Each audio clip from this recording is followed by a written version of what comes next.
Hey, I just finished this. It's ONYEKA and the Academy of the Sun by Tola Okogwu. Really good.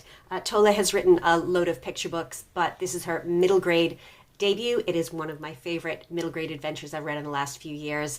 I tore through it. I was halfway through it before I even looked up. My only complaint is that it really stops.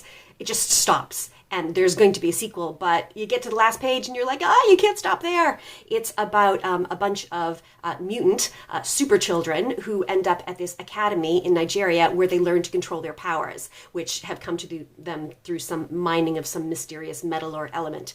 But ONYEKA is the only one with power that has shown up kind of so late in her life.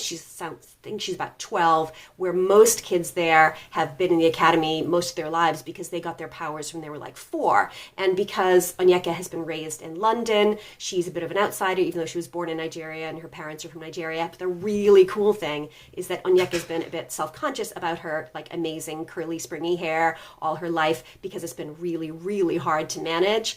And then she finds out that it is actually her superpower. It can, punch the bad guys and stop people from falling out of airplanes and, create a protective dome around her when needed.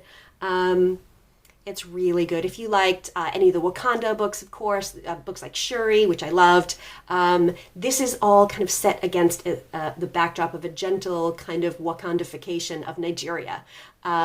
But it also reminds me of Nevermore by Jessica Townsend and, of course, the Harry Potter series, where kids go to learn to, master their powers. But there's also like a kind of a Dumbledore character, and you know that he knows more than he's telling them, and you're not quite sure, like, if you trust him. But it's really good. I think you'll enjoy it. It's got a diverse cast as well. One of the characters, Hassan, speaks Pidgin English. He's a devout Muslim. He prays during the times of the day where he needs to pray. There's another lead girl character who's super into science, and she's brilliant. I think you'll really enjoy it. For people who like little bits of real science like solar power and, CRISPR gene editing, it's got that in here as well. You don't need to know any about that, but if you do know about it or like it, it's in here in a really kind of science-appropriate way. Anyway, totally recommend Tola Okogwu, ONYEKA and the Academy of the Sun. Really want to know what's going to happen in the next one.